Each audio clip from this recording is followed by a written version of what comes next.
parasnya. Tapi, sepertinya Meira akan... Meeting berakhir tepat menjelang petang, tak pernah Meira sangka nasibnya akan seperti ini. Atasan barunya kini, memang lebih layak untuk dipandang, membuat mata lebih segar karena parasnya. Tapi, sepertinya Meira akan lebih banyak makan hati dibanding dengan menghadapi bos lama. Meski meeting sudah berakhir, tapi Meira belum terbebas sepenuhnya hari ini. Meira berjalan pelan, menuju ke ruangannya, disertai seseorang yang mengikutinya dari belakang. Sang direktur marketing yang baru, dia harus menunjukkan di mana ruangan mereka berada. Silakan, Pak. Ucap Meira hati-hati. Sembari membuka pintu ruangan itu. Sama halnya dengan Meira yang masih terkejut dengan kenyataan, Elle juga demikian. Gadis yang menabrak mobilnya, adalah sekretaris yang akan mendampinginya sehari-hari. Elle hanya berharap gadis ini berbeda dari yang lain, dalam artian tidak genit dan tidak suka mencari perhatian berlebihan padanya. Elle yang selalu merasa punya penampilan keren dan berkarisma, selalu berusaha menjaga jarak pada perempuan. Perempuan yang tidak menarik di matanya. Saya mau papan nama ini, besok sudah diganti dengan nama saya. Titahnya dengan nada angkuh, sembari menunjuk papan yang bertuliskan nama direktur lama beserta jabatannya. Baik, Pak, sahut Meira. Ingatkan nama lengkap saya.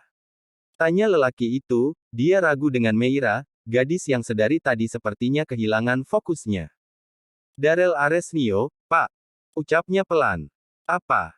Ulang sekali lagi. Lelaki itu bersandar pada pintu, sembari memasukkan tangannya ke dalam saku, menatap Meira yang saat itu terlihat seperti serba salah. Darrell Aresnio. Kali ini suara Meira terdengar tegas seolah dia tidak pernah salah. Lelaki di hadapannya tertawa sarkas. Meira bergedik ngeri. Mengapa dia ditertawakan? Apa yang salah? Darrell Aresnio, bukan Aresnio. Tak tanggung-tanggung, lelaki itu mendekatkan wajahnya ke telinga Meira. Menegaskan bahwa nama yang Meira sebut salah. Maaf Pak. Iya, saya ngerti. Meira mengangguk, enggan mengangkat wajahnya untuk menatap lelaki bertubuh jangkung itu. Darrell mendorong pintu ruangan barunya. Menatap sekeliling, dia tertawa kecil dan menggeleng tak suka.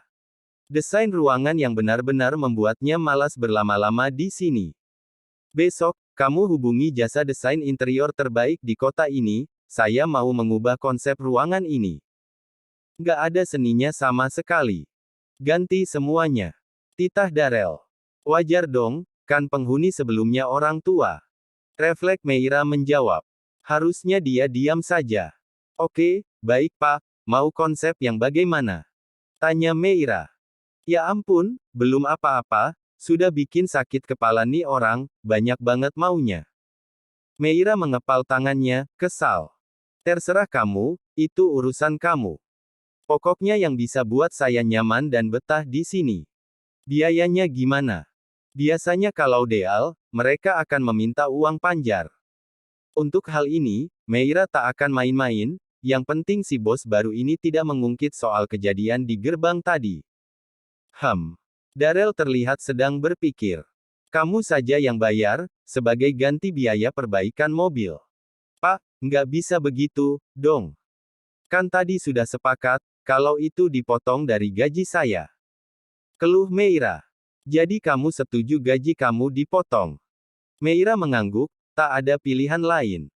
Dia menatap lelaki di hadapannya, memasang tampang sedih dan memelas. Ya, siapa tahu lelaki ini berubah pikiran, karena mereka merupakan partner kerja, bisa saja kan Meira mendapat maaf dan tidak perlu membayar ganti rugi. Baik, kamu kabari saja kalau sudah ketemu yang sesuai. Nanti saya transfer uangnya.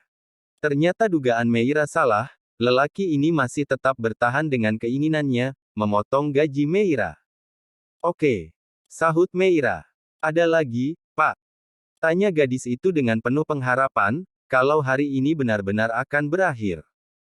Dia bisa pulang, sekedar untuk menenangkan diri dan istirahat. Ada, banyak. Jelaskan ke saya, apapun itu tentang pekerjaan yang masih menggantung yang belum diselesaikan sama bos kamu yang lama. Terutama pekerjaan yang deadline-nya dalam waktu dekat. Jelas Darrell. Meira memejamkan matanya sekilas, kalau begini, bisa-bisa, gue pulangnya tengah malam. Oke, Pak. Jam menunjukkan pukul 9 malam, dan Meira masih berhadapan dengan Darrell disertai beberapa tumpukan berkas di atas meja. Dia menjalani tugasnya dengan baik malam ini, menjelaskan dari A sampai Z tentang permasalahan, tentang produk yang akan dipasarkan, juga tentang beberapa perusahaan yang akan menjadi klien mereka, bahkan mengatur pertemuan dengan produser untuk iklan di TV. Beberapa kali, Meira curi-curi untuk menguap saat Darrell sedang fokus membaca dokumen. Benar memang dia sangat mengantuk saat ini, bayang-bayang tentang empuknya kasur di kamarnya terus terlintas. Bahkan gadis berparas manis itu memikirkan akan melewatkan kegiatan mandi malam ini, agar tidurnya bisa lebih cepat. Hening dan sepi, hanya ada mereka berdua di ruangan ini.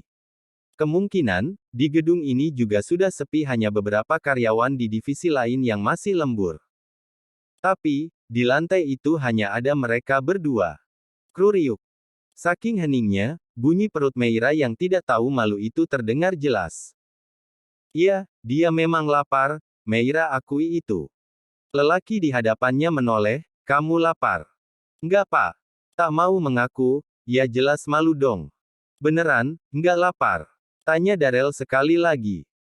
Meira mengangguk akhirnya, siang tadi dia hanya makan sedikit, sebab selera makannya hilang begitu saja karena kejadian pagi ini. Ditanya-tanya demikian, apa mungkin direktur tampannya ini akan mengajaknya makan malam dan ingin menjalin hubungan kerja yang lebih baik dengannya? Meira menyungging senyum tipis. Oke, kamu boleh pulang. Titah lelaki itu. What? Pulang? Kirain mau diajak makan. Lagian ngapain gue kegeran sih? Gadis itu ingin merutuki kebodohannya sendiri. Terima kasih Pak, saya pulang duluan kalau begitu. Meira beranjak dari kursi, meski tidak diajak makan, paling tidak, dia bisa bebas untuk malam ini. Bersyukur. Darrell bukannya lelaki tidak punya hati, dia tahu yang seharusnya, bukan menyuruh Meira pulang. Tapi, setidaknya mengajak makan, karena sebenarnya dia juga sedang lapar. Namun, demi menjaga imagenya sebagai seorang atasan dan menjaga jarak pada perempuan, dia tentu tidak melakukan itu, dan membiarkan Meira pulang. Dugaan Mei benar, meski masih belum terlalu larut, tapi gedung sudah sangat sepi. Dia menyusuri lorong panjang di lantai 5, hening, sepi dan gelap.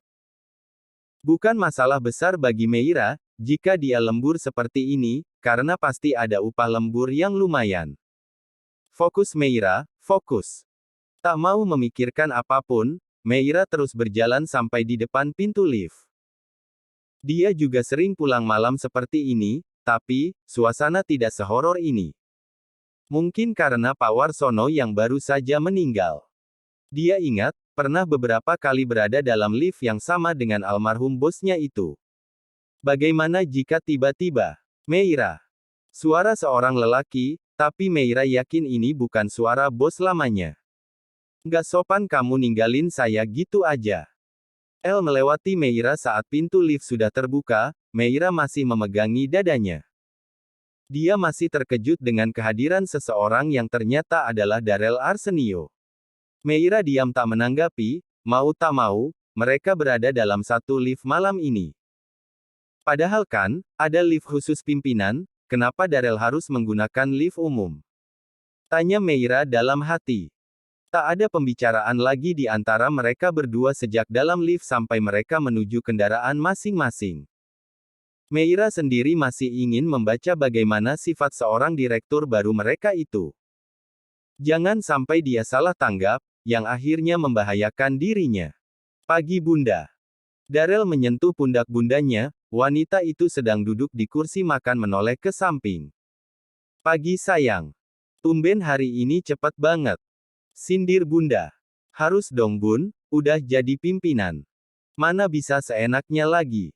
Harus beri contoh yang baik kepada bawahan. Itu suara Ibra, sang ayah. Iya ayah. Sahut Darel. Aku juga mau ke bengkel dulu sebelum ke perusahaan. Lanjutnya. Bengkel. Mobilmu kenapa? Tanya Bunda. Kalau diingat-ingat bikin kesal. Tergores bagian depan di sisi kanan. Jelas Darel. Pasti kamu nggak hati-hati. Celetuk ayah. Lelaki muda itu terkekeh geli, saat tuduhan demikian ditujukan padanya. Jadi kemarin sore, waktu aku ke kantor baru, ada cewek bermotor salah jalan, harusnya dia keluar gerbang dari sisi kiri, tapi malah ke kanan. Kebetulan aku mau masuk, ya seenaknya dia tabrak mobilku. Nada kesal terdengar saat Darel menjelaskan. Dia sudah minta maaf, tapi nggak bisa diminta ganti rugi, aku ancam bakalan potong gajinya, dia nggak masalah soal itu. Lanjut Darel. Udah deh, kamu maafkan aja. Lagian, cuma berapa sih biaya perbaikannya? Ya Bunda tahu itu mobil kesayangan kamu, tapi, nggak semua bisa kamu paksa begitu, El. Inayah mengingatkan. Iya Bunda, aku cuma bercanda soal pemotongan gajinya. Dan yang lebih parahnya, cewek itu ternyata sekretaris yang akan membantuku sehari-hari. Sekretaris Direktur Marketing. Meira. Sahut Ibra menimpal pertanyaan. Ayah, kok bisa kenal? Inayah bertanya disertai tatapan curiga. Karena dia terkenal. Sahut Ibra santai. Kamu beruntung dapat sekretaris seperti dia. Kinerja bagus, pintar, dan cekatan. Sampai sekarang, ayah selalu menantau, siapa yang pantas dipertahankan, dan siapa yang pantas diganti. Darel terdiam, mendengar penjelasan ayahnya tentang Meira. Dan itu, apa berlaku juga untuk anak sendiri? Tanya Darel. Tentu. Sahut Ibra. Maka perlihatkan kinerja kamu. Kamu harus belajar dari nol, El. Supaya kamu mengerti semuanya, dan siap menghadapi apapun yang terjadi ke depannya, kalau pengalamanmu banyak. Aku ngerti ya, dan sekarang aku lagi berusaha supaya orang-orang di perusahaan nggak banyak yang tahu tentang siapa aku sebenarnya. Tegas Darel. Ayah mengangguk, setuju. Dengan begitu, kamu bisa sekalian memantau kinerja mereka. Meski anak-anak marketing tergolong sedikit barbar, namun kinerja mereka patut diacungi jempol. Tanpa mereka, penjualan tidak akan meningkat drastis. Pagi ini, agak sedikit berbeda. Jika pagi-pagi kemarin mereka selalu riuh dan puas bergosip sebelum bos datang, kali ini tidak. Mereka masih tahu batasan, karena perusahaan baru saja berduka. Meira datang lebih awal dari biasanya, saat staf-staf marketing yang lain belum muncul satupun. Jam setengah 7 pagi dia sudah duduk di kursinya, setelah membereskan meja besar direktur yang berantakan. Kadang, Meira lupa kalau kini bosnya sudah berganti, tak lagi si bapak yang sering mereka juluki Pak Bo alias Pak Botak. Kini bosnya benar-benar berbeda, muda, tampan, dan rambutnya banyak, bahkan melebihi batas, alias gondrong. Direktur kok gondrong, emang boleh? Entahlah, Meira memikirkan ini sejak semalam, penampilan Darel sama sekali tidak mencerminkan kalau dia adalah seorang pimpinan. Mei, sini dong gabung. Titah Nia yang sedikit heran, perubahan sikap Meira pagi ini. Dengar-dengar, kemarin udah pengangkatan direktur baru, ya. Timpal Dava. Meira yang sedari tadi bertahan di kursinya, kini akhirnya beranjak mendekati mereka. Bocah-bocah ini, sehari saja tidak bergosip, nggak bisa, ya. Batin Meira. Iya, kita udah ada bos baru. Ucap Meira. Gila cepet banget ya, orang dari mana tuh, tua lagi, enggak. Meira menggeleng malas. Ini berbanding terbalik, sama almarhum. Muda, ganteng, dan gondrong. Dava, Nia dan Andi terbelalak. Gondrong. Emang boleh kerja di perusahaan rambutnya gondrong? Tanya Nia tak percaya. Jadi pimpinan pula, sahut Andi. Ya boleh aja sih, tapi, kalau perusahaan ini punya bapaknya. Cetus Meira asal, dan juga tak habis pikir. Meira menggeleng, dan kini berdiri tepat di dekat pintu ruangan divisi marketing. Nia refleks memegangi dadanya ketika melihat siapa yang masuk, seorang lelaki dengan ciri-ciri persis seperti yang Meira sebutkan tadi. Tak hanya Nia, tapi yang lainnya ikut menyusul untuk diam dan memasang tampang ramah. Pagi, Pak. Akhirnya Nia memberanikan diri menyapa bos baru mereka. Hati Nia meronta-ronta ketika melihat lelaki itu, ganteng sempurna. Dan Nia berharap, lelaki itu bukan suami orang. Meira menoleh ke belakang, Darrell Arsenio sudah tiba. Kini, penampilannya lebih rapi, memakai setelan jas, membuat kerennya bertambah berkali-kali lipat, namun tetap dengan rambut lurusnya yang sedikit panjang. Pagi. Sahut Darrell singkat, lalu melangkah, entah sengaja atau tidak, dia sedikit menyenggol pundak Meira dengan lengannya karena memang gadis itu menghalangi jalan masuk. Sekretaris, ke ruangan saya sekarang. Titah lelaki itu dengan nada yang tidak akrab. Meira memutar bola matanya, malas. Sambil mengangkat bahunya sekilas sebagai respon dari kalimat Darrell. Namun, tentu tanpa sepengetahuan lelaki itu.